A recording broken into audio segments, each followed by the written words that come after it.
You all have problems. I mean, if I'm being honest, I have problems too. It happens. We're human. I'm a graphic designer, so some of my problems involve visual communication.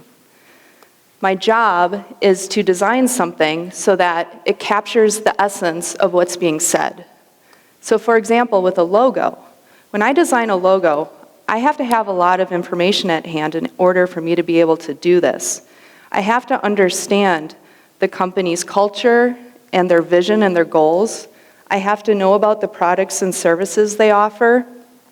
And I have to know the audience that they're trying to target and what they want to say and how they want to say that. And I take all of that information and I use it to design a single solitary mark, a symbol that captures their identity and communicates it with the world. Now I can do this because I use design thinking. It's a creative problem-solving process that involves 4 steps: research, brainstorming, prototyping, and testing. The cool thing about design thinking is that this process can actually be used to solve problems that have nothing to do with design. And that's because it's rooted in empathy. In order for me to be able to design a logo, I have to put myself in the shoes of the company that I'm designing for.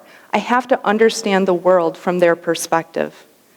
So any situation where you can empathize with a group of people that are experiencing some kind of conflict, that's an opportunity where design thinking can be used to solve the problem. To illustrate this point, I'm going to talk about toilets. Toilets in Ghana, Africa. Now in Ghana, millions of families don't have the luxury of having a toilet in their home, which I'm sure you can imagine is not only inconvenient, but it's also a health issue. So this team from IDEO.org decided that they were going to solve this very human problem by using design thinking. They went to Ghana and they began with their research. They spent weeks talking to families and learning about their routines and their habits and how they deal with not having a toilet nearby and readily accessible. And then they interviewed and job shadowed sanitation workers, and they learned about the existing systems that were in place. And finally, they dug into the history of Ghana and looked at what had happened in the past. Once they got to the point of being able to understand the situation fully, they were able to empathize with these people and understand their perspective. They were ready to move into the brainstorming part of the design thinking process. So when you're brainstorming, you don't judge your ideas. You just get everything out. It's this mental dump onto the page. And then once you're done generating all of those ideas, that's when you go back and you evaluate them and you go and you figure out which ones are going to be the best option to move forward with. So the team started asking themselves questions like, what kind of toilet should we make? What features will it have? Where in the home is it going to go? And are families going to be okay with service workers coming in and removing the waste from their toilets? And then what happens to that waste once it gets removed? Where does it go? And what they realized while they were brainstorming was that in order to do this right, they couldn't just design a toilet and call it a day. They actually had to develop an entire sanitation system in order to meet the needs of these people. Once they had a couple ideas in mind of how to move forward, they were ready to prototype and build examples of what they were going to try to create. So they developed a couple different options for toilets, and they were able to build parts of the system that they were thinking of introducing. But they had to find out if these prototypes were actually going to work. If all of those things that they had been using their research from and those ideas, if they actually nailed it. Now I guarantee you, you're never going to nail it the first time. So you have to test it out. So they took these prototypes and they worked with some of the families and gave them to the families and let them live with it for a while. They let them experience the parts of the system that they had ready to go.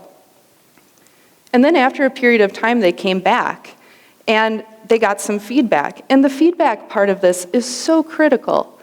And that's because it's another opportunity for you, the designer, to learn and understand the perspective, because ultimately, these people are the ones who are going to have to live with the end result. So you need to take what they say into consideration. They're not always going to be right, but you need to listen.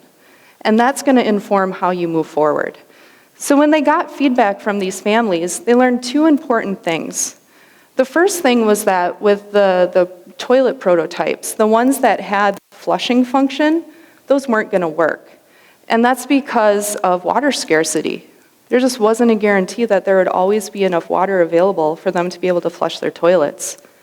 And the second thing they learned had to do with people coming into their homes.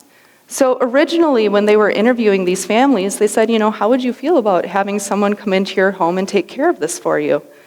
And at first, they were hesitant.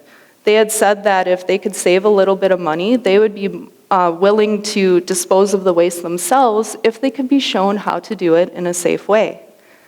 But during the testing phase, once these families had these toilets in their home and they were faced with the reality of what that actually means to have a full toilet and how to dispose of that waste in a sanitary way, they changed their minds.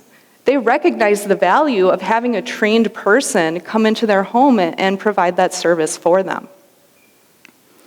So throughout this design thinking process, what's happening is a solution is being created that's extremely innovative.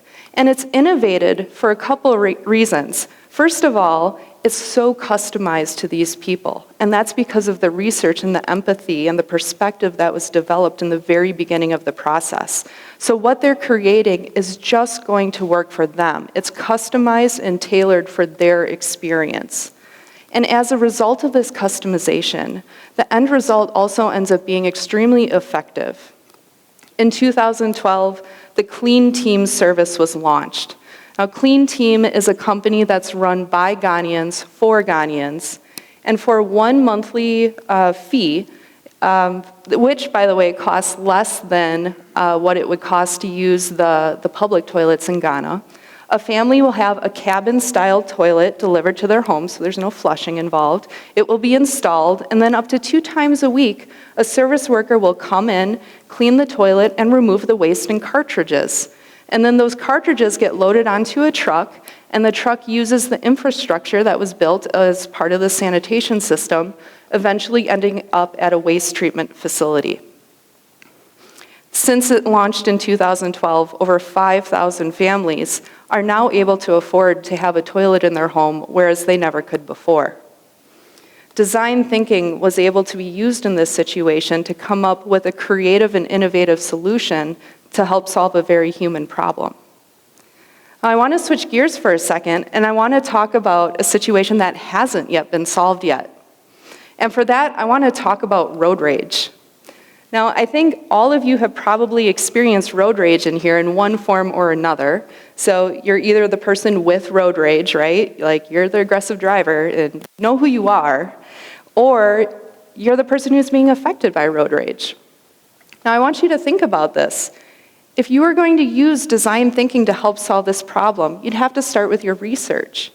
You'd have to think of activities that would help you get to the place of empathy with both sides, the people with road rage and the people without road rage, but are being affected by it. So what kind of activities can you envision that would allow you to understand the context in which these situations take place and the emotions that are happening and the reactions that are happening? Once you're able to put yourself in both groups' shoes, you can start brainstorming some ideas for a solution. And again, while you're brainstorming, don't judge. Just all ideas are like potentially good. Just get them out of you. And I think what you would realize while you're brainstorming solutions is that this kind of comes down to a lack of communication. You know, when you're driving on the road with other vehicles, you have very limited options for how to communicate with each other. You know, you have horns and you have blinkers, or you can flip people the bird, but that doesn't really work, you know, it's pretty limited. So maybe part of the solution here has to do with some kind of vehicle-based communication system. I don't know, but whatever ideas you come up with, you would identify the ones that have the most potential, and you'd build prototypes of those. And then you'd test those prototypes, and you get that critical feedback to help inform how you move forward. You'd make revisions and build a new prototype and then test again. And you go through this process as many times as you need to until you're at a final product that you're ready to share with the world. Your problems, they're there. They might go away, but you'll probably have to solve some of them. So the next time you're in that situation where you need to tackle something, consider design thinking. Maybe this creative problem-solving process of brainstorming and researching and prototyping and testing can be used in your life, in your situation, and can help you come up with a solution that's going to be empathetic and innovative and effective. And by doing so, maybe you can make your corner of the world a better place.